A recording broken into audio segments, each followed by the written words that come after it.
Hello everyone, welcome to NCERT bullet. NCERT physics के chapter second में आप सभी बच्चों का हार्दिक स्वागत है। एनसीईआरटी फिजिक्स का पहला टॉपिक मात्रक पद्धतियां एवं मात्रक जो अपन कर चुके हैं, और आज जिस टॉपिक की अपन चर्चाएं करेंगे उसका नाम है भौतिक राशियां। ये भौतिक राशि को भी मैंने दो पार्ट में डिवाइड किया है। पहले पार्ट में टोटल मैंने 6 भौतिक राशियों को शामिल किया है, ठीक है ना। टोटल मैंने कितनी भौतिक राशियों को शामिल किया है? 6 भौतिक राशियों को। उसमें एक है दूरी और विस्थापन, इनमें क्या अंतर है।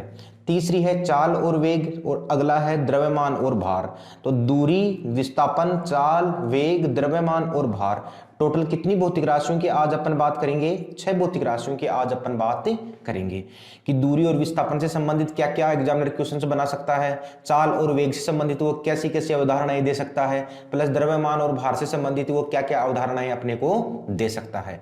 इसलिए ध्यान से देखना। पार्ट फर्स्ट में टोटल अगर देखा जाए तो मैंने 50 MCQ आपके सामने लिए हैं। ये 50 MCQ में से कुछ क्वेश्चंस मैं एनसीईआरटी से लेता हूं, जैसा कि आप जानते हो, ठीक है ना। और कुछ क्वेश्चंस मेरे होते हैं प्रीवियस ईयर के, ठीक है ना, प्रीवियस ईयर के। ज्यादातर मैं जो क्वेश्चंस लेता हूं ना वो प्रीवियस ईयर के रेलवे के पेपर से उठाता हूं। इसलिए उठाता हूं क्योंकि रेलवे में जितने अच्छे लेवल की साइंस आती है ना, उतने अच्छे लेवल की साइंस दूसरे एग्जामिनेशंस में नहीं आती। मेरे कहने का मतलब यह है कि अगर आपने रेलवे की साइंस को कवर कर लिया तो इसका मतलब आप जितनी भी एग्जामिनेशंस होती है ना इंडिया में, चाहे वो सेंट्रल लेवल की हो और चाहे वो स्टेट लेवल की हो, उन एग्जामिनेशंस में आपको कभी भी कोई प्रॉब्लम क्रिएट नहीं होगी। तो शुरू कर रहा हूं मैं पहले क्वेश्चन के साथ। पहला क्वेश्चन क्या है? पहला क्वेश्चन क्या कर रहा है? किसी भी कण द्वारा तय की गई पूरे पथ की लंबाई डैश कहलाती है, ठीक है ना। यह है अपना प्रथम क्वेश्चन। किसी भी कण द्वारा तय की गई पूरे पथ की लंबाई डैश कहलाती है। ऑप्शन है दूरी, विस्थापन, चाल और वेग। बताओ भाई पहले।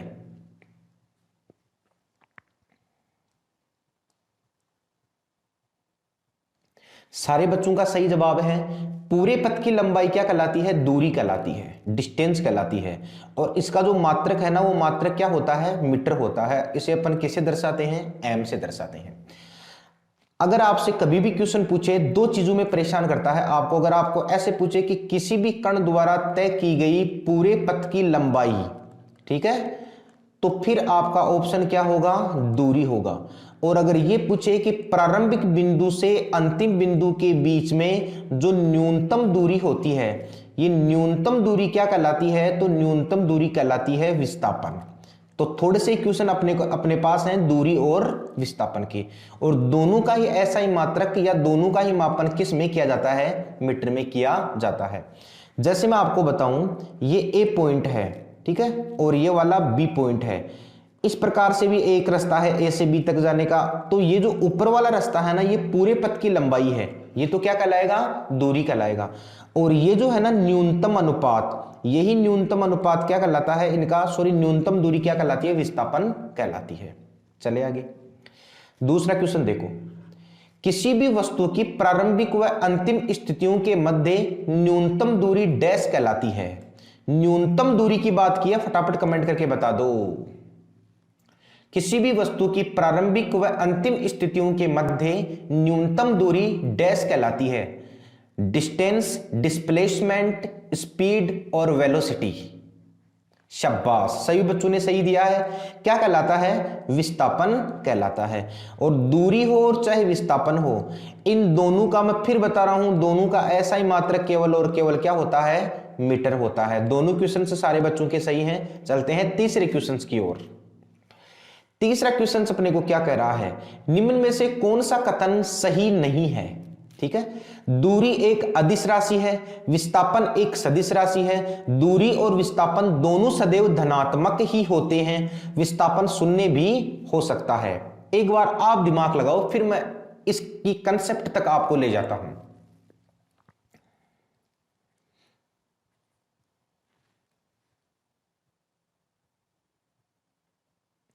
कुछ बच्चे समझ नहीं पाए हैं क्वेश्चंस को।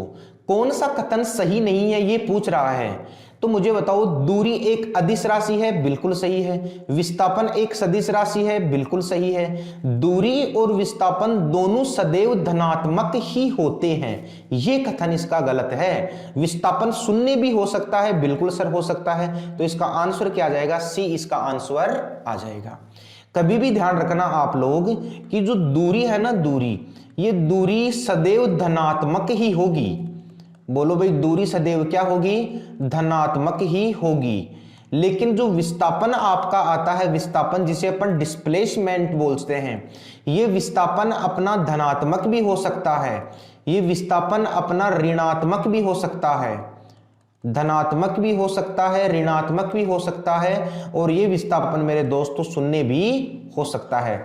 तो विस्थापन के लिए जो सदैव शब्द आता है ना, सदैव शब्द, ये शब्द मान्य नहीं होता। देखो इसमें सदैव धनात्मक है, सदैव शब्द दूरी के लिए सही है लेकिन विस्थापन के लिए सही नहीं है। सर कैसे हो सकता है, शून्य कैसे हो सकता है? मुझे बताओ, ये वृत्ताकार पथ है, इस वृत्ताकार पथ में ये ए बिंदु है, तो ए बिंदु से और यही मान लो बी बिंदु है, तो एक चक्कर पूरा लगाने में दूरी तो पता नहीं कितनी होगी, लेकिन एक चक्कर पूरा लगाने में मुझे बताओ विस्थापन शून्य होगा कि नहीं होगा? तो इस प्रकार से विस्थापन शून्य भी हो सकता है, और अगर रिवर्स में राउंड जा रहा हो तो विस्थापन ऋणात्मक ही हो सकता है, और विस्थापन धनात्मक तो होता ही है। अगला क्या है? विस्थापन, अगला देखो क्या है, विस्थापन शून्य भी हो सकता है, बिल्कुल हो सकता है। विस्थापन शून्य किसमें होता है? विस्थापन शून्य होता है वृत्ताकार पथ पर। ठीक है भाई, वृत्ताकार पथ पर किसी भी वस्तु का क्या होता है? शून्य होता है विस्थापन। अगला देखो, अगला क्या है? दिए गए चित्र में अगर कोई पिंड 2.5 चक्कर लगाता है तो दूरी और विस्थापन का अनुपात क्रमशः क्या होगा? ठीक है, ये दिया गया चित्र है जिसकी रेडियस कितनी है? 7 मीटर है। तो दूरी और विस्थापन का अनुपात पूछा है, तो अनुपात आप लोगों को निकालना पड़ेगा। थोड़े थोड़े से न्यूमेरिकल क्वेश्चंस भी करते जाओ ताकि कंसेप्ट अपनी और भी बढ़िया तरीके से क्लियर हो जाए। ठीक है, तो इसको आप एक बार कमेंट करके मुझे बता दो, फिर मैं आपको करवाता हूं ये क्वेश्चन।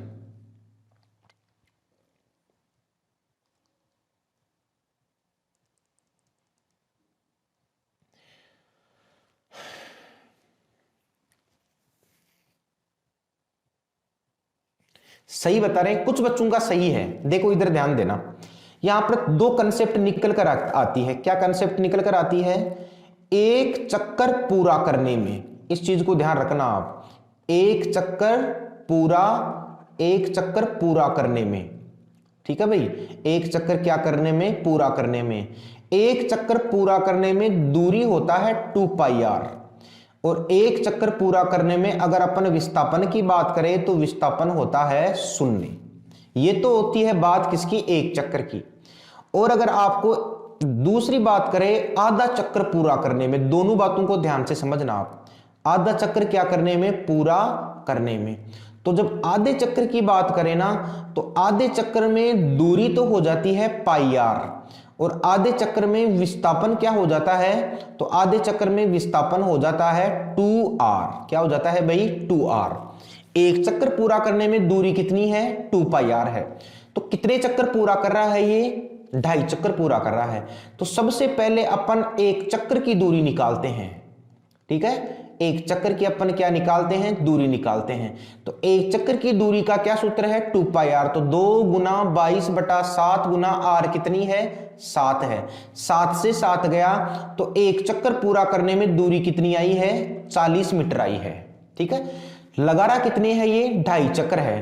तो अपन इस 44 को 2.5 से गुना करेंगे, तो 2.5 का मतलब 5/2। ठीक है ना, तो ये हो जाएगा 22 दूनी 44। ठीक है, 22 दूनी 44, और ये आ जाएगा 110 मीटर। तो 2.5 चक्कर पूरा करने में उस कण ने कितनी दूरी तय की है? 110 मीटर की दूरी तय की है। तो देखो अगर देखा जाए तो 110 मीटर की दूरी वाला ये ऑप्शन है, लेकिन नीचे और है, तो अपन विस्थापन और देखते हैं। तो कहने का मतलब यहां लिख देता हूं मैं, एक चीज समझ में आई है कि सर 2.5 चक्कर पूरे करने में दूरी कितनी होगी? 110 मीटर। विस्थापन की बात करें तो मुझे बताओ, एक देखो इधर ध्यान दे रहा हूं, एक 2.5 चक्कर लगा रहा है, तो एक चक्कर पूरा करने में विस्थापन कितना है? 0 है। तो दूसरा चक्कर पूरा करेगा तब भी विस्थापन क्या है? 0 है। अब आधा चक्कर वाला देखो, आधा चक्कर पूरा करने में विस्थापन क्या होता है? 2r। तो r की वैल्यू कितनी है? अरे r की वैल्यू कितनी है? 7 है। ठीक है ना, तो 2 तो कितना हो जाएगा? 14 मीटर। तो दूरी हो जाएगी 110 मीटर और विस्थापन हो जाएगा 14 मीटर। तो इसके अनुसार अपना राइट आंसर क्या हो जाएगा? राइट आंसर हो जाएगा बी। ठीक है ना, 110 मीटर और 14 मीटर, ये अपना राइट आंसर हो जाएगा। कुछ बच्चों ने सही दिया है, जितेश, अशोक, जस्सी से बढ़िया दिया है, ममता बढ़िया दिया है आपने। ठीक है ना, क्योंकि पहले कंसेप्ट अपन पढ़ते हैं ना तो वो फिर चीज क्लियर हो जाती है। आगे देखो, दिए गए चित्र में अगर कोई चिट्ठी ए बिंदु से बी बिंदु तक जाती है तो चिट्ठी द्वारा तय की गई दूरी तथा विस्थापन क्रमशः क्या होंगे। पांचवा क्वेश्चन एक बार आप कमेंट करके बताओ, फिर मैं इसे बताता हूं। ए बिंदु से बी बिंदु तक जा रही है कोई चिट्ठी, तो चिट्ठी द्वारा तय की गई दूरी व विस्थापन क्रमशः क्या होंगे। चिट्ठी द्वारा तय की गई दूरी व विस्थापन क्रमशः क्या होंगे। आइए देखते हैं इसको। सबसे पहले तो दूरी पूछी है तो दूरी देखते हैं। तो मुझे बताओ यार दूरी क्या होती है। दूरी तो सर आपने बताई है कि पूरे पथ की लंबाई दूरी है। ठीक है भाई, पूरे पथ की लंबाई क्या होती है, दूरी होती है। तो सर पूरे पथ की लंबाई जब हमने देखा तो 4 + 3 + 4 + 3, तो पूरे पथ की लंबाई कितनी आ जाएगी, 14 मीटर आ जाएगी। तो सर दूरी तो कितनी हो गई, 14 मीटर हो गई। तो 14 मीटर वाला यही ऑप्शन सही हो जाएगा अपना, 14 मीटर और 10 मीटर। ठीक है ना, 14 मीटर और 10 मीटर, ए इसका राइट आंसर हो जाएगा। सर 10 मीटर कैसे आया, तो मुझे बताओ दूरी तो ये आई गई, और दूसरा इसने क्या पूछा है, विस्थापन पूछा है। बिल्कुल शांति से बैठे रहे हो आप लोग, ठीक है ना, बिल्कुल शांति से। आज जो भौतिक राशि है ना, उनसे संबंधित कभी भी जीवन में अपने को दुख पैदा नहीं होगा, इसलिए ध्यान से देखना। विस्थापन की बात की है तो मुझे बताओ ये जो सीधा रास्ता निकलेगा ना, ये विस्थापन का ही तो निकलेगा। तो पाइथागोरस प्रमेय से अगर हम निकालेंगे तो मुझे बताओ 4 का स्क्वायर कितना है, 16 है। ठीक है ना, और देखा जाए तो 3 का स्क्वायर कितना है, 9 है। तो 16 और 9 कितने होते हैं, 25 होते हैं। तो जब अपने को स्क्वायर से बाहर निकालते तो कितना हो जाएगा, 5 मीटर। अर्थात इस यहां से लेकर यहां तक का इस विस्थापन कितना है, 5 मीटर है। तो नीचे भी तो दूरी समान है ना, तो यहां से लेकर यहां तक का विस्थापन भी कितना हो जाएगा, 5 मीटर। तो विस्थापन इस स्थिति में कितना आ जाएगा, 10 मीटर विस्थापन आ जाएगा। तो ऑप्शन सही हो जाएगा 14 और 10। ठीक है भाई, तो इसका ए इसका राइट आंसर हो जाएगा। बच्चों ने सही दिया है जवाब। अगला देखो, विस्थापन के लिए निम्न में से कौन सा कथन सही नहीं है। विस्थापन के लिए पूछा है कि विस्थापन के लिए निम्न में से कौन सा कथन सही नहीं है। देखिए कमेंट करके बताओ एक बार आप।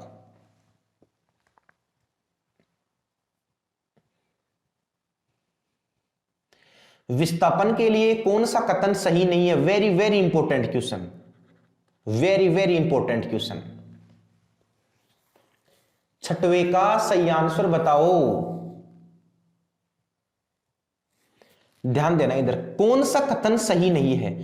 पहला है विस्थापन शून्य नहीं हो सकता, ये बिल्कुल सही नहीं है। विस्थापन तो शून्य हो सकता है, ठीक है ना। मैंने आपको बताया था कि जो वृत्ताकार पथ होता है ना, ठीक है, वृत्ताकार पथ में विस्थापन की जब हम बात करते हैं ना, वृत्ताकार पथ में विस्थापन, तो वृत्ताकार पथ में विस्थापन कितना होता है, शून्य होता है। विस्थापन का परिणाम दूरी से अधिक हो सकता है, कभी अधिक नहीं हो सकता। ठीक है ना, कभी अधिक नहीं हो सकता। हमेशा दूरी या तो ज्यादा रहेगी या इससे बराबर रहेगी। किससे ज्यादा और बराबर रहेगी, विस्थापन के। ठीक है ना, कभी भी विस्थापन ज्यादा नहीं हो सकता, तो ये भी सही नहीं है। ठीक है, विस्थापन का ऐसा ही मात्रक मीटर प्रति सेकंड होता है, ये भी बिल्कुल सही नहीं है। ठीक है ना, क्योंकि विस्थापन का ऐसा ही मात्रक तो केवल और केवल क्या होता है, मीटर ही होता है। ठीक है ना, तो विस्थापन का ऐसा ही मात्रक क्या है, मीटर है। तो आंसर क्या आ जाएगा अपना, उपरोक्त सभी आ जाएगा कि कोई भी कथन यहां पर विस्थापन से संबंधित सही नहीं है। बात समझ में नहीं आई, चले आगे। एक खिलाड़ी आर त्रिज्या के वृत्ताकार पथ पर 20 सेकंड में एक चक्कर लगाता है तो 2 मिनट और 20 सेकंड के बाद खिलाड़ी का विस्थापन व खिलाड़ी द्वारा तय की गई दूरी कितनी होगी। सिर्फ लॉजिक से क्वेश्चन करना है, ज्यादा टाइम खराब नहीं करना है इसमें। ठीक है ना, सिर्फ लॉजिक से करना है, फटाफट बता दो। सिर्फ 1 सेकंड का क्वेश्चन है, सिर्फ ऑप्शन देकर आप इसे बता सकते हो। ये ध्यान रखना कि पहले इसने विस्थापन पूछा है, उसके बाद में दूरी पूछी है। पहले इसने क्या पूछा है, मैं नीचे लिख देता हूं, विस्थापन पूछा है, और उसके बाद में इसने क्या पूछी है, दूरी पूछी है।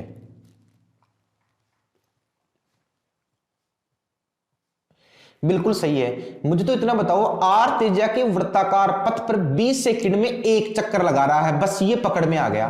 तो मुझे बताओ यार, एक चक्कर लगाने में मैंने आपको बताया था कि नहीं बताया था, ठीक है ना, कि एक चक्कर लगाने में, एक चक्कर क्या करने में भाई, लगाने में विस्थापन कितना होता है। तो सर जिस स्थिति से गया है उस स्थिति में वापस लौट कर आ गया ना, तो एक चक्कर पूरा करने में विस्थापन कितना है, शून्य है। तो शून्य वाला देख लो, यही आ जाएगा अपना आंसर, ठीक है ना भाई, शून्य वाला तो यही है। तो कई क्वेश्चन है ना ऑप्शन को देख के भी आ जाते हैं रेलवे वगैरह एसएससी वगैरह में, तो उनको है ना आप ज्यादा उसमें दिमाग मत लड़ाया करो, ठीक है।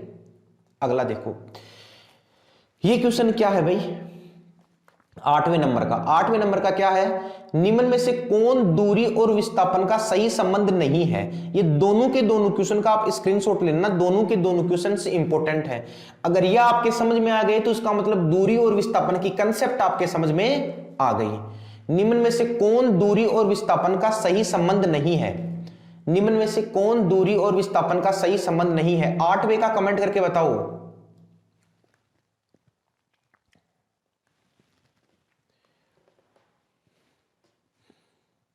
बिल्कुल सही है। संबंध कौन सा सही नहीं है, दूरी बराबर विस्थापन हो सकता है सर, बराबर हो सकते हैं। दूरी का मान ज्यादा होगा विस्थापन से, बिल्कुल हो सकता है। दूरी का मान कम कभी भी नहीं हो सकता, दूरी कभी भी विस्थापन से कम नहीं हो सकती, और दूरी ज्यादा भी हो सकती है, बराबर भी हो सकती है, यह भी कथन बिल्कुल सही है, ठीक है ना।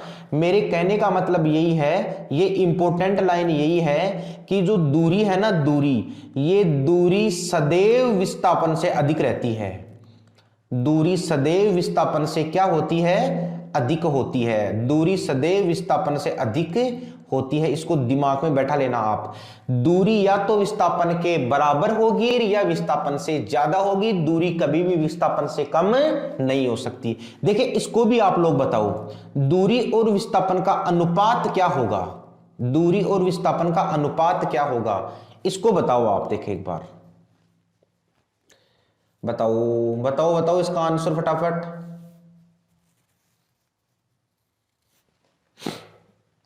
सही बता रहे हो। देखो मुझे बताओ एक बार, दूरी और विस्थापन का अनुपात पूछा है, ठीक है ना। तो दूरी और विस्थापन का अनुपात मुझे बताओ, ऐसे ही तो लिखेंगे अपन, दूरी अपॉन विस्थापन, दूरी अपॉन विस्थापन, यही तो होगा। तो दूरी का मान सदैव क्या होगा, ज्यादा होगा। ज्यादा होगा किससे ज्यादा होगा, विस्थापन से। तो ऊपर वाला ज्यादा होगा, तो हमेशा एक से अधिक तो होगा कि नहीं होगा भाई। मान कम से कम या तो एक होगा या एक से अधिक होगा। अब इसमें एक वाला उसने आंसर नहीं माना, एसएससी ने आंसर क्या माना है, एक से अधिक, क्योंकि ये ऑथेंटिक आंसर है ये, ठीक है ना। तो आंसर क्या हो जाएगा, 20 का राइट आंसर हो जाएगा। अगला देखो, 9वें नंबर पे क्या है क्वेश्चन भाई, कोई पिंड 6 मीटर पूर्व की ओर उसके बाद में 8 मीटर उत्तर की ओर चलता है, तो पिंड का क्रमशः विस्थापन व दूरी क्या होगी। फटाफट कमेंट करके बताओ।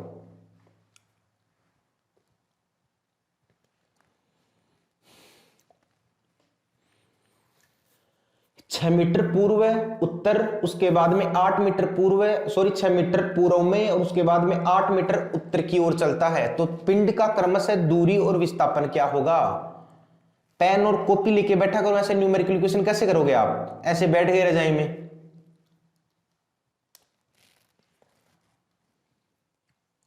शाबाश, सही दे रहे हो उत्तर। तो 6 मीटर पूर्व की ओर जा रहा है, ठीक है ना। तो अपन अब कैसे भी मान लेते हैं, अपन ये मान लेते हैं 6 मीटर पूर्व की ओर, या यहां से शुरू हुआ, ये 6 मीटर जा रहा है, ठीक है ना। ये कितना मीटर जा रहा है, 6 मीटर जा रहा है। फिर 8 मीटर उत्तर की ओर जा रहा है, ये लो उत्तर की ओर, ठीक है ना। कैसे भी आप लोग इसे कर सकते हो, ये 8 मीटर है, तो 6 और 8 कितने हो गए भाई, 14 मीटर। तो 14 मीटर तो क्या है, अपनी दूरी है। 14 मीटर तो क्या है, दूरी है। तो ये देखो 14 मीटर वाला ये ऑप्शन अपना सही हो जाएगा देखा जाए तो। अब इसमें 10 मीटर से विस्थापन कैसे आएगा, तो विस्थापन पाइथागोरस प्रमेय से निकालो आप लोग, ठीक है ना। पाइथागोरस प्रमेय से निकालो आप लोग, ठीक है ना। विस्थापन बिल्कुल आ जाएगा। 6 का स्क्वायर कितना होता है, 64, और सॉरी 6 का स्क्वायर कितना होता है, 36, और 8 का स्क्वायर कितना होता है, 64, ठीक है ना। तो ये कितने होंगे, 100 ही तो होंगे, ठीक है ना। तो 100 का जो बार निकालोगे तो कितना आ जाएगा, 10 आ जाएगा, ठीक है ना। तो ये विस्थापन कितना हो गया यहाँ पर, 10 मीटर हो गया, और दूरी कितनी होगी यहाँ पर, 14 मीटर होगी। हर एक क्वेश्चन में देखना आप, दूरी का मान हमेशा ज्यादा आएगा, बराबर भी नहीं आएगा तो हमेशा ज्यादा आएगा। किसकी अपेक्षा, विस्थापन की अपेक्षा। अगला देखो, वेग व समय का गुणनफल प्रदान करता है। वेग व समय का गुणनफल क्या प्रदान करता है, वेग व समय का गुणनफल प्रदान करता है। वेग व समय का गुणनफल क्या प्रदान करता है? शाबाश, बिल्कुल सही है, ठीक है ना। वेग और समय का गुणनफल क्या प्रदान करता है? विस्थापन प्रदान करता है। मैंने आपको बता दूं कि जो विस्थापन होता है ना, विस्थापन बराबर क्या होता है? वेग बटा समय, अर्थात वेग में परिवर्तन की दर, सॉरी, ठीक है ना। वेग बराबर है ना, वेग बराबर क्या होता है? वेग बराबर होता है विस्थापन बटा समय। वेग बराबर क्या होता है? विस्थापन बटा समय। तो वेग और समय का गुणनफल क्या हो गया? विस्थापन हो गया। एक चीज का आप लोग इस चीज का ध्यान रखना कि जो वेग है ना, वेग में जो परिवर्तन है ना, वेग में परिवर्तन, बोलो किसमें परिवर्तन? वेग में परिवर्तन। वेग में परिवर्तन की दर क्या है? वेग में परिवर्तन की दर त्वरण कहलाती है। और इस चीज को ध्यान रखना, अगर आपसे पूछे कि विस्थापन में परिवर्तन की दर क्या है, विस्थापन में परिवर्तन की दर वेग कहलाती है। इस चीज का ध्यान रखना, विस्थापन में परिवर्तन की दर, इन दोनों क्वेश्चनों में कंफ्यूज करता है। विस्थापन में परिवर्तन की दर वेग और वेग में परिवर्तन की दर त्वरण। अगला देखो, 11वें नंबर पर क्या क्वेश्चन कह रहा है? एक वस्तु को ऊंचाई की ओर फेंका जाता है, यह 100 मीटर की ऊंचाई तक जाती है और फिर फेंकने वाले के पास वापस आ जाती है, तो वस्तु का वास्तविक विस्थापन 50 मीटर है। वस्तु द्वारा तय की गई कुल दूरी 0 है। वस्तु का वास्तविक विस्थापन 100 मीटर है। वस्तु का वास्तविक विस्थापन 0 है। सिर्फ 1 सेकंड का क्वेश्चन है।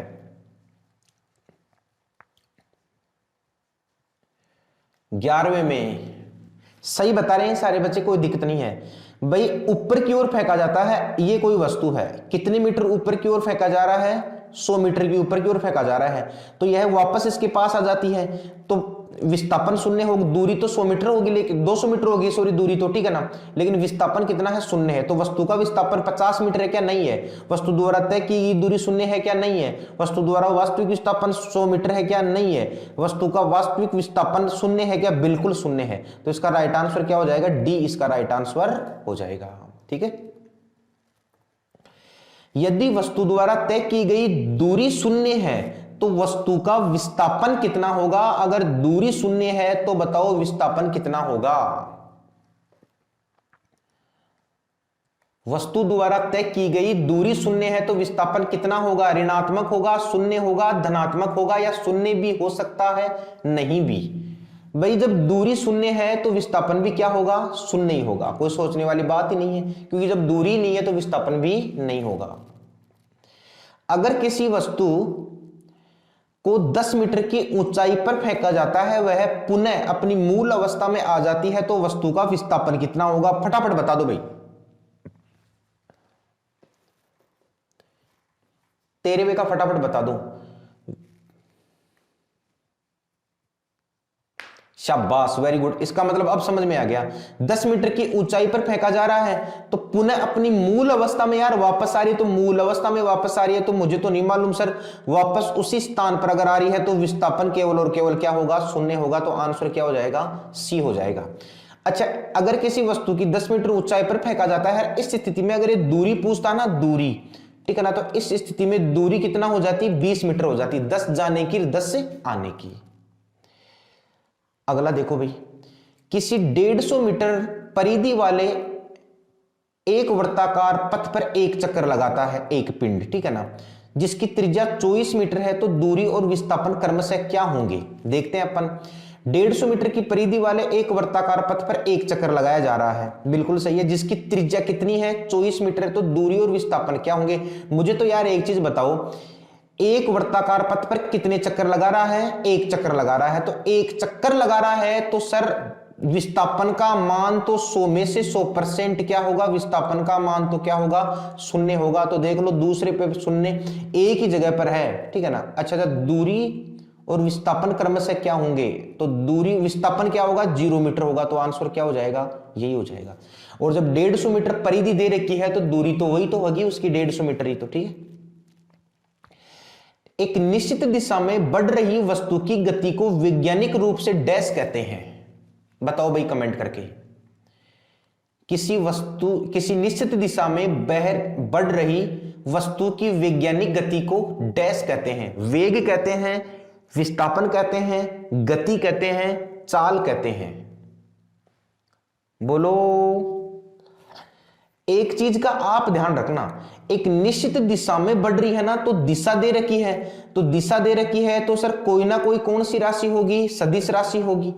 बोलो कौन सी राशि होगी, सदिश राशि होगी।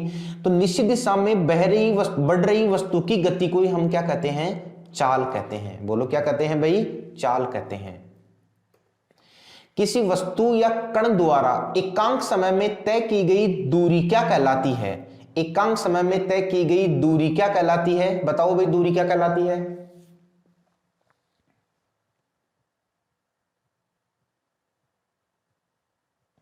बिल्कुल सही है, एकांक समय में तय की गई तो दूरी बराबर होता ही क्या है, ठीक है ना, दूरी बराबर होता ही क्या है, एकांक समय में तय की गई दूरी बराबर क्या होता है, बोलो।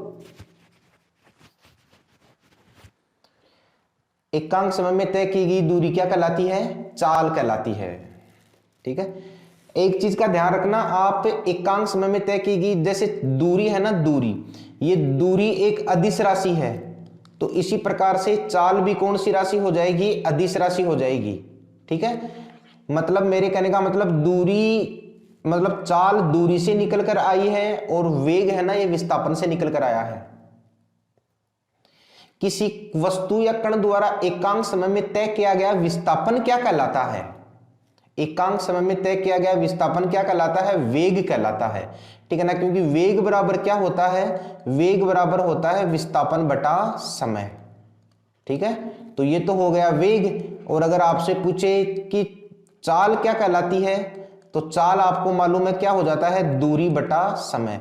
तो एकांक समय में तय की गई दूरी तो चाल कहलाती है, और एकांक समय में तय किया गया विस्थापन वेग कहलाता है। विस्थापन क्या कहलाता है, वेग कहलाता है। तो इसमें एकांक समय में तय किया गया विस्थापन की बात की है, तो आंसर क्या हो जाएगा, ए हो जाएगा अपना। विस्थापन की परिवर्तन दर को डैश कहते हैं, बताओ। देखिए अभी मैंने थोड़ी देर पहले बताया इसको, विस्थापन की परिवर्तन दर को डैश कहते हैं। शाबाश, विस्थापन की परिवर्तन दर क्या कहलाती है, वेग कहलाती है। बोलो क्या कहलाती है बेटा, वेग कहलाती है। वेग बराबर होता क्या है दोस्तों, वेग बराबर होता है विस्थापन बटा समय। ठीक है ना, विस्थापन का मात्रक क्या है, मीटर, समय का मात्रक क्या है, सेकंड। तो मुझे बताओ वेग का मात्रक क्या हो जाएगा, मीटर प्रति सेकंड। अगला देखो 90, निम्न में से किस युग्म के मात्रकों में समानता नहीं है, फटाफट कमेंट करके बता दो, आप लाइक क्वेश्चन है। निम्न में से किस युग्म के मात्रकों में समानता नहीं है, दूरी, विस्थापन, चाल, वेग, बल, दाब, दाब, प्रत्यास्थता, गुणांक। अरे वाह भाई, सभी का सही है, सभी का सही है। इसके मात्रकों में तो सर समानता है। समानता कैसे है, क्योंकि दोनों का ही मात्रक क्या होता है, मीटर होता है। चाल और वेग दोनों का मात्रक समान है, क्योंकि सर दोनों का ही मात्रक क्या होता है, दोनों का ही मात्रक होता है मीटर प्रति सेकंड। ठीक है ना, और दाब और प्रत्यास्थता ये भी बिल्कुल समान मात्रक हैं, क्योंकि दोनों का ही मात्रक क्या होता है, दोनों का मात्रक हो जाए न्यूटन प्रति मीटर स्क्वायर। लेकिन बल का मात्रक तो क्या है, बल का मात्रक तो है न्यूटन, और दाब का मात्रक क्या है, दाब का मात्रक है पास्कल। तो मात्रकों में समानता नहीं हुई ना इसमें, तो आंसर क्या हो जाएगा, सी अपना राइट आंसर हो जाएगा। 19 का क्या आंसर हो जाएगा, सी हो जाएगा। ऐसे क्वेश्चन एग्जाम में जमकर पूछता है आजकल, किन के मात्रकों में समानता नहीं है, किन के मात्रकों में समानता है, ध्यान रखा करो। अगला देखो, किरण 90 मीटर के स्विमिंग पूल में 90 सेकंड में एक चक्कर लगाती है, तो बताइए किरण का वेग क्या होगा। 1 सेकंड का क्वेश्चन है, 1 सेकंड का क्वेश्चन है। वेग बराबर क्या होता है मुझे बताओ, 90 मीटर के स्विमिंग पूल में 90 सेकंड में एक चक्कर लगाती है, तो वेग बराबर क्या होगा। देखो इधर ध्यान देना, वेग बराबर क्या होता है, वेग बराबर होता है विस्थापन बटा समय। वेग बराबर क्या होता है भाई, विस्थापन बटा समय। एक चक्कर लगा रही है, तो मुझे बताओ विस्थापन कितना हो गया, 0 हो गया। तो जब विस्थापन 0 हो गया, तो मुझे बताओ वेग भी क्या होगा, 0 ही होगा। अब आप लोग 90 बटा 90 कर रहे हो कि 90 मीटर के स्विमिंग पूल में, ठीक है ना, तो 90 मीटर के स्विमिंग पूल में 90 सेकंड में एक चक्कर लगा रही है ना, ठीक है ना। तो वेग बराबर क्या होता है, विस्थापन बटा समय। तो जब विस्थापन शून्य हो गया तो वेग भी क्या हो जाएगा, शून्य हो जाएगा। तो 0 मीटर प्रति सेकंड। ऐसे ध्यान रखा करो, कई बच्चे दे रहे हैं 1 मीटर प्रति सेकंड, 1 मीटर प्रति सेकंड कैसे आएगा भाई। अगला क्वेश्चन देखो 22वें नंबर पर, निम्नलिखित कथनों पर विचार कीजिए। वाहनों में लगा स्पीडोमीटर ताक्षणिक चाल का मापन करता है।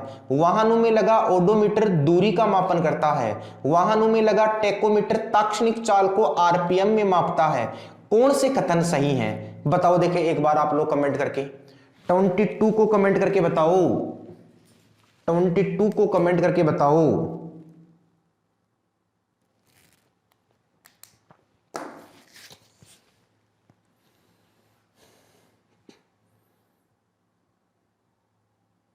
सही बता रहे हो कुछ बच्चे। देखो पहला कथन क्या है, वाहनों में लगा स्पीडोमीटर चाल को मापता है, बिल्कुल सही है। ताक्षणिक चाल को मापता है। ताक्षणिक चाल का मतलब हो जाता है उस क्षण की चाल, इसको तत्कालीन चाल भी बोला जाता है, ठीक है ना। इस ताक्षणिक चाल को, इस ताक्षणिक चाल है ना, ताक्षणिक चाल, इसका दूसरा क्या नाम है, तत्कालीन चाल। कभी कभी एग्जामिनर तत्कालीन चाल भी देता है, ये तो सही तो है। वाहनों में लगा ओडोमीटर दूरी का मापन करता है, सही है। वाहनों में लगा टेकोमीटर, ये ताक्षणिक चाल को नहीं मापता सर। ये जो टेकोमीटर है ना, ये टेकोमीटर तो घूर्णन का माप करता है। बोलो किसका माप करता है, घूर्णन का माप करता है। हालांकि घूर्णन का माप होता आरपीएफ में ही है, आरपीएफ में ही है, राउंड पर मिनट। तो इसमें देखो पहला और दूसरा कथन सही है, तो इसका राइट आंसर क्या हो जाएगा, ए हो जाएगा। केवल 1 और 2 सत्य।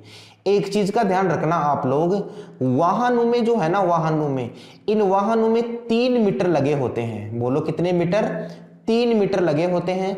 इसमें एक जो मीटर होता है ना, उसका नाम है स्पीडोमीटर। साथ साथ बोलते जाओ, स्पीडोमीटर। इसमें जो दूसरा दूसरा मीटर है ना, उसका नाम है ओडोमीटर। बोल के बताओ एक बार, ओडोमीटर। और इसमें तीसरा जो है ना, इसका नाम है टेकोमीटर। तीसरे का क्या नाम है भाई, टेकोमीटर। ये जो स्पीडोमीटर है ना मेरे दोस्तों, यह स्पीडोमीटर किसका मापन करता है, यह चाल का मापन करता है। ये जो ओडोमीटर है ना, ओडोमीटर, यह ओडोमीटर किसका मापन करता है, दूरी का मापन करता है। और ये जो टेकोमीटर है ना, टेकोमीटर, यह वास्तव में घूर्णन का मापन करता है। बोलो भाई किसका मापन करता है, घूर्णन का मापन करता है। ये तीनों आप लोग अपनी नोटबुक में उतार लेना, ये तीनों के तीनों इंपॉर्टेंट है। एक चीज और समझना, चाल का जो मापन है ना, चाल का मापन ये किया जाता है मीटर प्रति, चाल का मापन किसमें किया जाता है, किलोमीटर प्रति आवर में। दूरी का मापन किसमें किया जाता है, किलोमीटर में। और टेकोमीटर जो घूर्णन मापता है ना, इसका मापन किया जाता है किसमें, आरपीएफ में, राउंड पर मिनट। निम्न में से कौन सा कथन सही नहीं है, चाल एक अदिश राशि है, ठीक है ना, वेग एक सदिश राशि है, किसी कण द्वारा एकांक समय में तय की गई दूरी वेग कहलाती है, वेग का मात्रक चाल के समान होता है। फटाफट कमेंट करके बताओ भाई 23 कमेंट करके बताओ।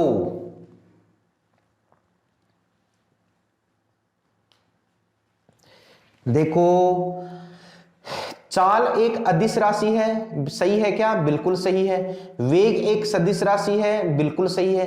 किसी कण द्वारा एकांक समय में तय की गई दूरी वेग नहीं कहलाती सर, तय की गई दूरी क्या कहलाती है, चाल कहलाती है। बोलो क्या कहलाती है, चाल कहलाती है। वेग तो क्या होता है, वेग तो होता है एकांक समय में, इसकी परिभाषा लिख देता हूं मैं, ठीक है ना। एकांक समय में किसी भी कण द्वारा तय किया गया, एकांक समय में तय किया गया विस्थापन जो है ना, विस्थापन, ये वेग कहलाता है। और वेग का मात्रक चाल के समान है, ये भी बिल्कुल सही है। तो इसका राइट आंसर क्या हो जाएगा, सी इसका राइट आंसर हो जाएगा। वेग का मात्रक सर चाल के समान कैसे है, बिल्कुल चाल के समान है, क्योंकि दोनों का मात्रक क्या होता है, मीटर प्रति सेकेंड। स्पीडोमीटर डैश मापता है, स्पीडोमीटर मैंने बताया था, स्पीडोमीटर किसका मापन करता है, चाल का मापन करता है। और जो चाल का, कौन सी चाल का मापन करता है, तो यह वास्तव में कौन सी चाल का मापन करता है, ताक्षणिक चाल का मापन करता है। और ये जो ताक्षणिक चाल है ना दोस्तों, इसी ताक्षणिक चाल को बोला जाता है तत्कालीन चाल। क्या बोला जाता है भाई, तत्कालीन चाल। तो सी इसका राइट आंसर हो जाएगा। निम्न में से कौन एक सदिश राशि नहीं है, निम्न में से कौन एक सदिश राशि नहीं है, ठीक है। सदिश राशि कौन नहीं है? वेग, विस्थापन, समय, त्वरण। बताओ भाई कमेंट करके, कौन एक सदिश राशि नहीं है?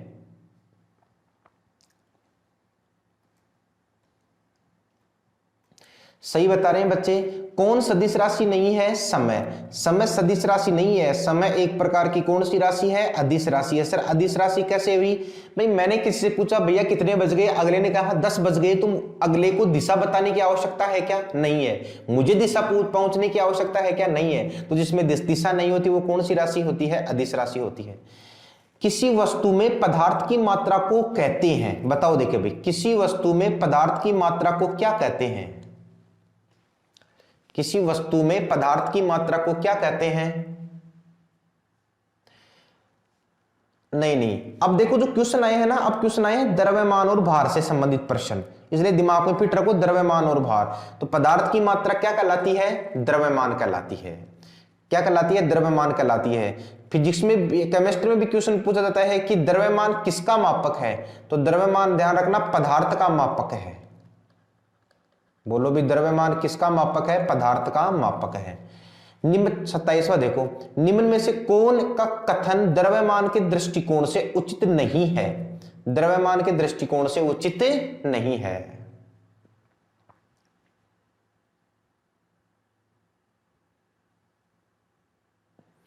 देखते हैं। किसी भी वस्तु में उपस्थित पदार्थ की मात्रा ही द्रव्यमान है। सही है। द्रव्यमान स्थान के अनुसार बदलता रहता है। बिल्कुल गलत है सर, द्रव्यमान स्थान के अनुसार नहीं बदलता। द्रव्यमान एक अदिश राशि है, द्रव्यमान कभी भी शून्य नहीं हो सकता।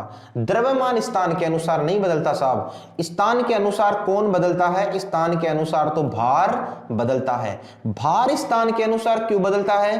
क्योंकि भार जो है ना, यह जी के मान पर निर्भर करता है। ठीक है।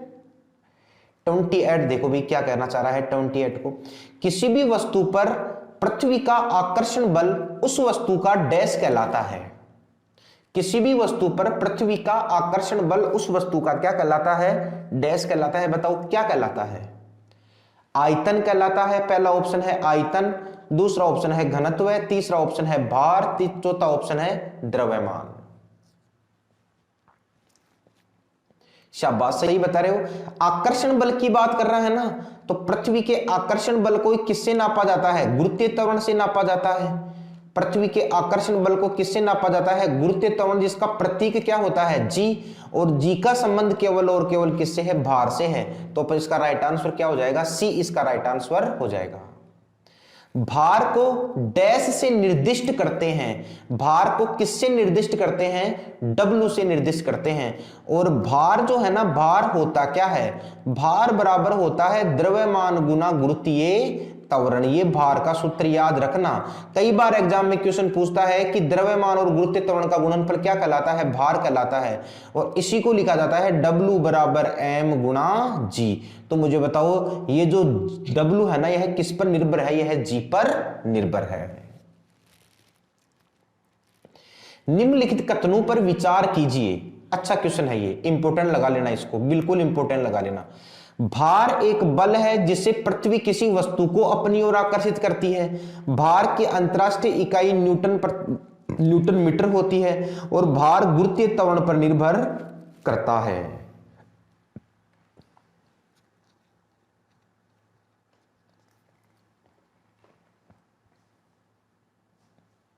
बोलो भाई, बिल्कुल सही है। भार एक प्रकार का बल है जिसे पृथ्वी अपनी ओर खींचती है, यही बल है। भार की एसआई इकाई न्यूटन नहीं होती, न्यूटन प्रति मीटर नहीं होती है। देखो तीन चीज होती हैं, एक तो चाहे आपसे पूछे वजन, चाहे आपसे पूछे भार, और चाहे आपसे पूछे बल, तीनों की एसआई इकाई एक ही है। तीनों का एसआई मात्रक एक ही है, और वो कौन है? न्यूटन है। और इनको किससे दर्शाया जाता है? जी, एन से। और भार गुरुत्वीय त्वरण पर निर्भर रहता है, बिल्कुल सही है। तो 1 और 3 सही है, तो इसका राइट आंसर क्या हो जाएगा? सी इसका राइट आंसर हो जाएगा। चट्टान के एक टुकड़े को धरती से चंद्रमा की सतह पर ले जाया जाता है, तो निम्न में से क्या सत्य है? कमेंट करके बताओ भाई। चट्टान के एक टुकड़े को धरती से चंद्रमा की सतह पर ले जाया जाता है तो निम्न में से क्या सत्य है? द्रव्यमान बदलेगा, द्रव्यमान और वजन दोनों बदलेंगे, द्रव्यमान नियत रहेगा, वजन बदलेगा, इनमें से कोई नहीं। शाबाश, सही बता रहे हो। एक टुकड़े को चंद्रमा की सतह पर ले जाया जाता है, पृथ्वी से चंद्रमा की सतह पर ले जाया जाता है, तो जब किसी भी एक वस्तु को एक स्थान से दूसरे स्थान पर ले जाया जाता है ना, तो एक स्थान से दूसरे स्थान के ले जाने पर जी के मान में परिवर्तन आता है कि नहीं आता? भाई जी के मान में परिवर्तन आता है, और जी समानुपाती क्या होता है? भार होता है, तो भार में परिवर्तन आएगा। लेकिन मुझे बताओ इस जी का संबंध कहीं पर भी द्रव्यमान से है क्या? नहीं है। तो मुझे बताओ द्रव्यमान बदलेगा? गलत है। द्रव्यमान वजन दोनों, द्रव्यमान नियत रहेगा, वजन बदलेगा, ये बिल्कुल बिल्कुल इसका आंसर सही है। द्रव्यमान स्थान के अनुसार नहीं बदलता है, पदार्थ की मात्रा को द्रव्यमान कहते हैं, ठीक है ना। और मैं आपको एक चीज और बता दूं, इस द्रव्यमानों की खोज के लिए, ठीक है ना, द्रव्यमान क्या है, द्रव्यमान को जानने के लिए या द्रव्यमान की खोज के लिए वर्तमान में एक कण खोजा गया है, उस कण का नाम है हिग्स बोसोन कण। हिग्स बोसोन कण। क्वेश्चन एक बार ऐसे आया था कि कौन सा कण किसी वस्तु को द्रव्यमान प्रदान करता है? हिग्स बोसोन कण करता है। पृथ्वी का द्रव्यमान कितना है? पृथ्वी का द्रव्यमान कितना है? पृथ्वी का द्रव्यमान कितना है? 6 गुणा 10 की घात 24 केजी। 6 गुणा 10 की घात 24 केजी। ये किसका द्रव्यमान है? पृथ्वी का द्रव्यमान है। पृथ्वी पर जी का मान कितना है? 9.8 मीटर प्रति सेकंड स्क्वायर। पृथ्वी का औसत तापमान कितना है? 15 डिग्री सेंटीग्रेड, ठीक है ना। पृथ्वी की अगर देखा जाए तो द्रव्यमान हो गया, ये गुरुत्वीय त्वरण हो गया, ठीक है ना। पृथ्वी का घनत्व कितना होता है? कई बार क्वेश्चन पूछा जाता है, तो 5.52 ग्राम प्रति सेंटीमीटर क्यूब, ये पृथ्वी का घनत्व है। फिर आपसे पूछे कि पृथ्वी पर सर्वाधिक पाए जाने वाली धातु कौन सी है? तो कौन सी है भाई? एल्यूमिनियम है। पृथ्वी पर सर्वाधिक पाए जाने वाला तत्व कौन सा है? तो तत्व है ऑक्सीजन। सर्वाधिक धातु पाई जाती है कितना परसेंट? 8%। सर्वाधिक ऑक्सीजन पाया जाता है कितना परसेंट? 46%। ठीक है। और अगर आपसे पूछे कि सर्वाधिक पृथ्वी पर पाए जाने वाला खनिज लवण कौन सा है? सर्वाधिक खनिज लवण कौन से हैं? तो सर्वाधिक खनिज लवण होते हैं फेल्सपार, इनको क्वार्ट्ज कण भी बोलते हैं। ये ध्यान रखना, जी का मान है, ये औसत तापमान है, ये घनत्व है, सर्वाधिक धातु है, सर्वाधिक तत्व है ऑक्सीजन, सर्वाधिक लवण है फेल्सपार। किसी भी पिंड के पृथ्वी की सतह से चंद्रमा पर ले जाने पर द्रव्यमान, बताओ भाई, द्रव्यमान की बात कर रहे हैं, पृथ्वी की सतह से चंद्रमा पर ले जाने पर द्रव्यमान पर क्या फर्क पड़ता है? क्या द्रव्यमान बढ़ेगा? क्या द्रव्यमान घटेगा? द्रव्यमान अपरिवर्तित होगा? इनमें से कोई नहीं। सही है कुछ बच्चों के क्या? सारे का ही सही है। द्रव्यमान अपरिवर्तित रहेगा। और अगर ये पृथ्वी से पिंड को पृथ्वी से चंद्रमा पर ले जा रहा है ना, ठीक है ना, पृथ्वी से कहां ले जा रहा है? चंद्रमा पर ले जा रहा है। तो पृथ्वी से चंद्रमा पर ले जाने पर चंद्रमा का जो जी है ना, वो पृथ्वी का 1/6 है। समझ में आएगी बात? तो पृथ्वी से चंद्रमा पर ले जाने पर ध्यान रखना, भार तो घटेगा, ठीक है ना, लेकिन द्रव्यमान में कोई भी बदलाव नहीं होगा। किसी भी वस्तु का द्रव्यमान 10 kg है तो पृथ्वी पर उस वस्तु का भार कितना होगा? किसी वस्तु का द्रव्यमान 10 kg है तो उस वस्तु का भार कितना होगा?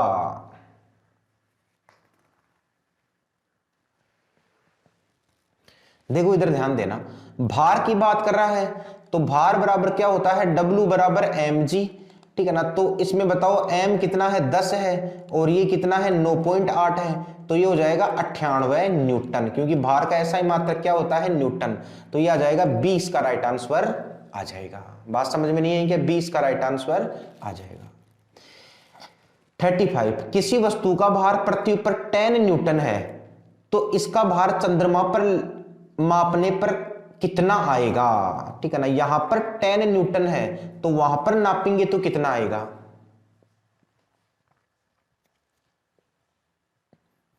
शाबाश, सही बता रहे हैं। कितना आ जाएगा?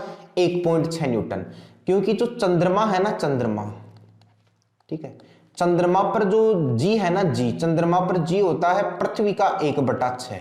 ठीक है, ये ध्यान रखना। अगला देखो, किसी भी वस्तु का भार स्थान परिवर्तन से बदलता है, पृथ्वी के केंद्र में शून्य होता है। बताओ कौन कौन से कथन सही हैं? कौन से कथन सही हैं? केवल एक सही है, केवल दो सही है, एक और दो दोनों सही हैं, दोनों गलत हैं। शाबाश, ये सही बता रहे हो भैया। भार की बात की है तो स्थान के अनुसार बदलेगा। क्यों बदलेगा? क्योंकि जी के मान पर निर्भर कर रहा है। पृथ्वी के केंद्र में शून्य होता है, क्योंकि पृथ्वी के केंद्र में जी कितना होता है? शून्य हो जाता है। तो एक और दो दोनों सही हैं। ठीक है ना। एक चीज का ध्यान रखना, जो भार है ना, भार, ये भार शून्य कहां कहां पर होता है? तो भार शून्य होता है एक तो पृथ्वी के केंद्र पर, बोलो पृथ्वी के केंद्र पर। एक भार शून्य होता है अंतरिक्ष में। कहां होता है भाई? अंतरिक्ष में। और एक भार शून्य होता है कहां पर? एक भार शून्य होता है लिफ्ट की डोरी टूटने पर। बोलो भाई, लिफ्ट की क्या टूट जाने पर? डोरी टूट जाने पर। ये ध्यान रखना आप, लिफ्ट की डोरी टूट जाने पर। और जब भार शून्य होगा ना, तो इसी स्थिति को बोला जाता है भारहीनता। तो भारहीनता इन स्थितियों में आती है। 37 क्या है? यदि पृथ्वी पर गेंद का द्रव्यमान 5 kg है तो बृहस्पति पर इसका द्रव्यमान क्या होगा? 1 सेकंड का क्वेश्चन है, फटाफट कमेंट करके बताओ। शाबाश, सही है। द्रव्यमान 5 kg है तो द्रव्यमान बदलता थोड़ा ही है, तो बृहस्पति पर भी द्रव्यमान कितना हो जाएगा? 5 हो जाएगा। कितना हो जाएगा भाई? 5 हो जाएगा। ठीक है। अगर इसकी भार की बात करता ना, तो भार की बात करता तो 5 को अपन बृहस्पति के जी के मान से गुणा करते हैं। ठीक है। 30 देखो क्या कह रहा है, किसी ऑब्जेक्ट का द्रव्यमान क्या है जिसका पृथ्वी पर वजन 196 न्यूटन है? 196 न्यूटन है। बताओ भाई कमेंट करके। 196 न्यूटन है, फटाफट कमेंट करके बताओ।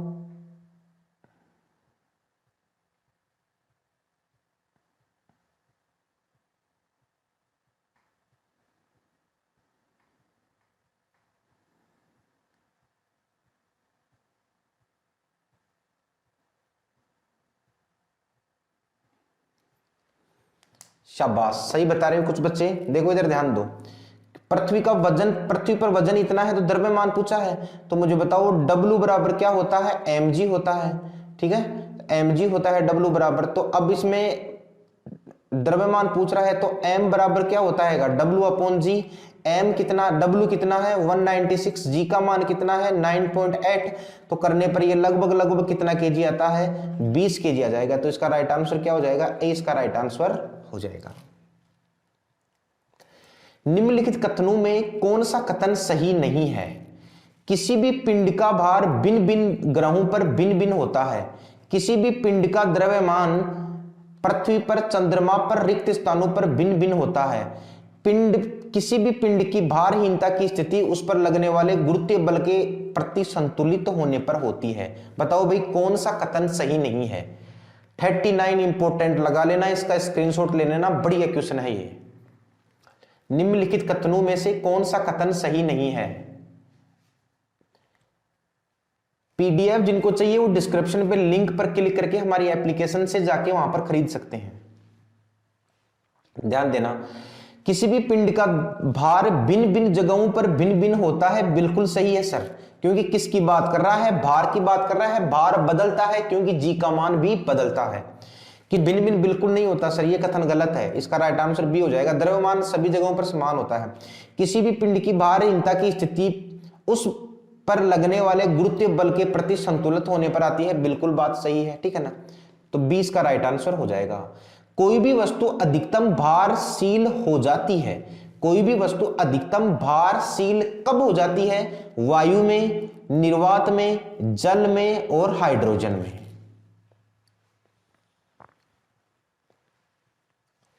शाबाश, सही बता रहे हो। अधिकतम भारहीनता की स्थिति किस में आ जाएगी? वायु में आ जाएगी। बोलो भाई किस में आ जाएगी? वायु में आ जाएगी। जल में तो वैसे भी नहीं आएगी। जल में तो भारहीनता, भार भाई कोई भी चीज को अपन जल में डुबोलते हैं तो भार में कमी तो आती है।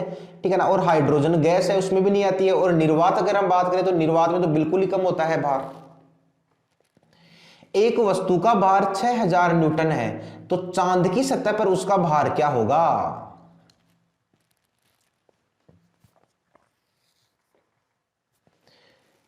शाबाश, सही बता रहे हो। पृथ्वी पर कितना है?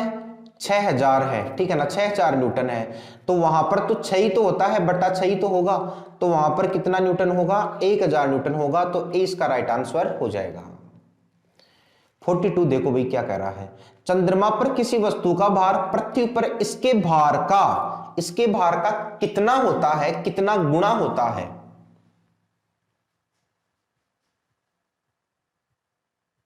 शाबाश, कितना गुना होता है? 1/6। पिंड का भार शून्य नहीं होगा, बताओ। देखिए 43 में पिंड का भार शून्य नहीं होगा। कहां पर पिंड का भार शून्य नहीं होगा?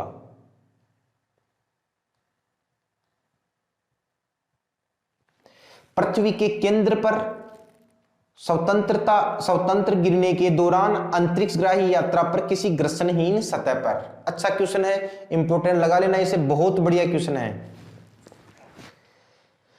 पिंड का भार शून्य नहीं होगा, पृथ्वी के केंद्र पर होगा। क्या होगा साहब? स्वतंत्रता पूर्व गिरने के दौरान होगा साहब, अंतरिक्ष यात्री का होगा साहब। घर्षणहीन सतह पर सर कैसे भार शून्य होगा? घर्षणहीन सतह पर भार कैसे शून्य होगा? ठीक है ना, घर्षणहीन सतह पर भार शून्य नहीं होगा। कल्पना तो करके देखो, कोई चीज घर्षणहीन सतह घर पे है तो उसका भार शून्य कैसे होता है? होता है क्या? कभी नहीं होता। निम्नलिखित कथनों पर विचार कीजिए। द्रव्यमान सभी स्थानों पर समान होता है। द्रव्यमान को साधारण तुला से मापा जाता है। द्रव्यमान का एफपीएस मात्रक पाउंडल होता है। बताओ भाई कौन सा कथन सही है, कौन सा कथन गलत है?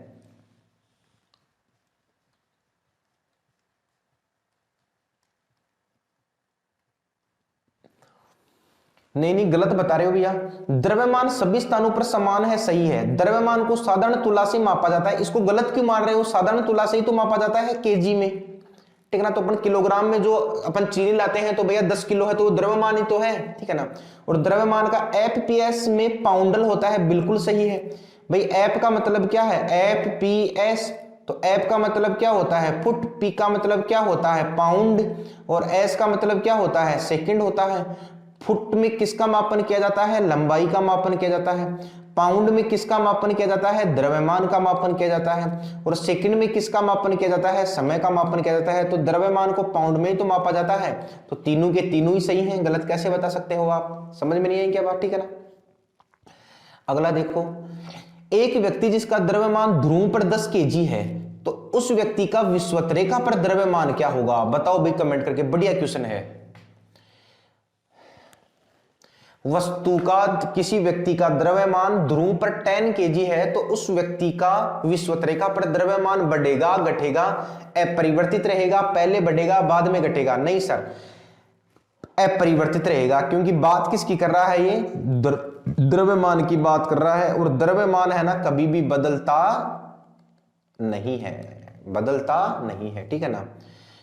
अगला देखो, द्रव्यमान अलग अलग स्थानों पर अलग अलग समान शून्य हो जाता है, बढ़ जाता है।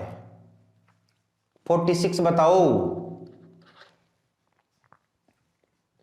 शाबाश, क्या होता है? समान होता है। अगला देखो, निम्न में से किसने न्यूटन से पूर्व ही बता दिया था कि वस्तुएं पृथ्वी की ओर आकर्षित होती हैं? न्यूटन से पहले बताने वाले विद्वान कौन थे? रेलवे का क्वेश्चन है ये। न्यूटन से पहले बताने वाले विद्वान कौन थे? आर्यभट्ट, वराहमिहिर, ब्रह्मगुप्त और बुद्धगुप्त। चलो मैं बता देता हूं। न्यूटन से पहले ही बताने वाले वैज्ञानिक कौन थे? ब्रह्मगुप्त थे। बोलो कौन थे भाई? ब्रह्मगुप्त थे। 48वां देखो 48, एक पत्थर किसी स्प्रिंग तुला पर बंधा है। निम्नलिखित स्थितियों में से कौन सी स्थिति तुला के रीडिंग में सबसे कम भार दिखाएगी? इंपॉर्टेंट क्वेश्चन है। आज सारे ही क्वेश्चन बहुत इंपॉर्टेंट है, ध्यान रखना। अपनी सारी सीरीज में आपको अच्छे क्वेश्चन से मिलेंगे। एक पत्थर किसी स्प्रिंग तुला पर बंधा है, ठीक है ना। ये स्प्रिंग तुला पर पत्थर बंधा है। निम्नलिखित में से कौन सी स्प्रिंग तुला के रीडिंग में सबसे कम भार दर्शाएगी? आप एक बार कमेंट करके बताओ, देखें फिर मैं बताता हूं। कम भार कहां पर दर्शाएगी? जब वह पहला देखो, पहला क्या है, जब वह पत्थर हवा में लटका हुआ हो, जब वह पत्थर किसी बीकर में पानी की सतह पर हो, जब वह पत्थर किसी बीकर में पूर्णतया पानी में नियोजित हो, जब वह पत्थर किसी बीकर में आंशिक रूप से नियोजित हो। बताओ, देखिए सबसे कम भार किस में दर्शाएगी? सिर्फ जीके का जनरल नॉलेज, जनरल आईक्यू का क्वेश्चन है, सिर्फ आईक्यू लेवल का क्वेश्चन है। बताओ, देखो कुछ बच्चों ने तो पकड़ की है, हवा में लटका हुआ हो तो हवा में लटका हुआ हो तो सर भार कम नहीं दर्शाएगी। मुझे बताओ, इस प्रकार से ये वस्तु है कोई, ठीक है ना, हवा वाला तो वैसे भी नहीं आएगा, हवा का संबंध तो है भी नहीं, ठीक है ना, ये वस्तु है। अब अपन ने इस प्रकार से लटकी हुई है, तो अब ये पूरी की यहां पर अगर आंशिक रूप से लटकी हुई है तो भी भार तो थोड़ा बहुत तो होगा, लेकिन अगर ये पूरी ही अंदर है ना, पूरी की पूरी, तो बताओ सबसे कम भार होगा कि नहीं होगा? तो जब वह वस्तु किसी बीकर में पूर्णतया पानी में नियोजित होना, पूर्णतया पानी में नियोजित हो, ठीक है ना, तो वह सबसे कम भार दर्शाएगी। बढ़िया क्वेश्चन है ये, स्क्रीनशॉट ले लो इसका आप। फिर देखो 49 क्वेश्चन, अगर कोई व्यक्ति उत्तरी ध्रुव से दक्षिणी ध्रुव की ओर जाता है तो उसका भार, बताओ भाई, बढ़ेगा घटेगा? पहले बढ़ेगा, पहले घटेगा, फिर बढ़ेगा, पहले बढ़ेगा, फिर घटेगा। उत्तरी ध्रुव से दक्षिणी ध्रुव की ओर ले जाने पर देखो, इधर ध्यान देना, अपनी जो पृथ्वी है ना, ये पृथ्वी, ये अपनी पृथ्वी कोई गोल नहीं है, पृथ्वी ध्रुव पर चपटी है और विषुवत रेखा पर उभरी हुई है। ये जो स्थान है ना, ये स्थान कहलाता है ध्रुव, और ये स्थान क्या कहलाता है? ये स्थान, ये भी ध्रुव है, ठीक है, और ये स्थान क्या कहलाएगा? विषुवत रेखा। बोलो भाई, कौन सी रेखा? विषुवत रेखा। तो अपने को मालूम है कि ध्रुव पर जो है ना, जी का मान ज्यादा होता है। बोलो भाई, ध्रुव पर किसका मान ज्यादा होता है? जी का मान ज्यादा होता है, और विषुवत रेखा पर जी का मान कम होता है। तो अब ये थोड़ा सा क्वेश्चन कंफ्यूज कर रहा है, ये उत्तरी ध्रुव है, ठीक है ना, और ये वाला कौन सा ध्रुव है? दक्षिणी ध्रुव है। तो ये भी तो विषुवत रेखा ही तो हुई ना, इधर वाली ये भी विषुवत रेखा है। तो ये उत्तरी ध्रुव से दक्षिणी ध्रुव की तरफ आएगा, तो मुझे बताओ पहले विषुवत रेखा पर आएगा कि नहीं आएगा? तो यहां तक तो उसका भार कम होगा और फिर वापस भार बढ़ जाएगा। तो पहले तो घटेगा और फिर बाद में जाकर बढ़ेगा, ठीक है, पहले घटेगा और बाद में जाकर बढ़ेगा, क्योंकि विषुवत रेखा पर आएगा तो घटेगा और बाद में जाकर वापस बढ़ जाएगा। निम्न में से कौन सा कथन गलत है? निम्न में से कौन सा कथन गलत है? वस्तु का भार ध्रुव पर अधिकतम, विषुवत रेखा पर न्यूनतम होता है। वस्तु का भार ध्रुव पर न्यूनतम, विषुवत रेखा पर अधिकतम होता है। पृथ्वी के केंद्र पर वस्तु का भार शून्य होता है। पृथ्वी वस्तु को अधिक ऊंचाई पर ले जाने पर उसका भार कम हो जाता है। कौन सा कथन गलत है?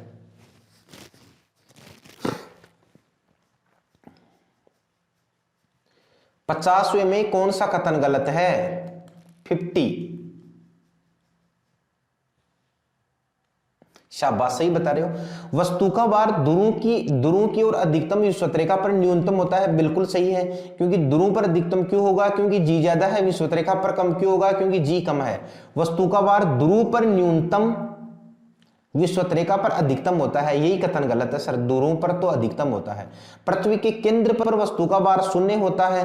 क्यों होता है सर? क्योंकि पृथ्वी के केंद्र पर जी का मान क्या हो जाता है? शून्य हो जाता है। वस्तु को अधिक ऊंचाई पर ले जाने पर उसका भार कम होता है। बिल्कुल सही है सर, क्योंकि आपको मैं बता दूं, ऊंचाई के साथ है ना, ऊंचाई के साथ जी का मान बढ़ता है। भाई जैसे जैसे त्रिज्या बढ़ेगी वैसे वैसे जी का मान घटेगा कि नहीं घटेगा? तो जी घटेगा तो भार भी घटेगा, ठीक है। तो आज अपन ने टोटल कितने क्वेश्चंस लिए हैं? 50 क्वेश्चंस लिए हैं। बाकी के जो 50 क्वेश्चंस है ना, ये लूंगा मैं पार्ट सेकंड में। और पार्ट सेकंड में ध्यान रखना, एक तो मैं बात करूंगा त्वरण संबंधी, एक पार्ट सेकंड में क्वेश्चंस होंगे गुरुत्वीय त्वरण हो गया, गुरुत्वीय त्वरण हो गया। एक कुछ क्वेश्चंस लूंगा मैं लिफ्ट संबंधी अवधारणाओं के, ठीक है ना। और इस प्रकार से ये लगभग 4-5 भौतिक राशियां आपको सेकंड पार्ट में और कराऊंगा। उसके बाद में अगला टॉपिक मैं आपको बता दूंगा। तो जुड़ने के लिए धन्यवाद। God bless you. जय हिंद, जय भारत।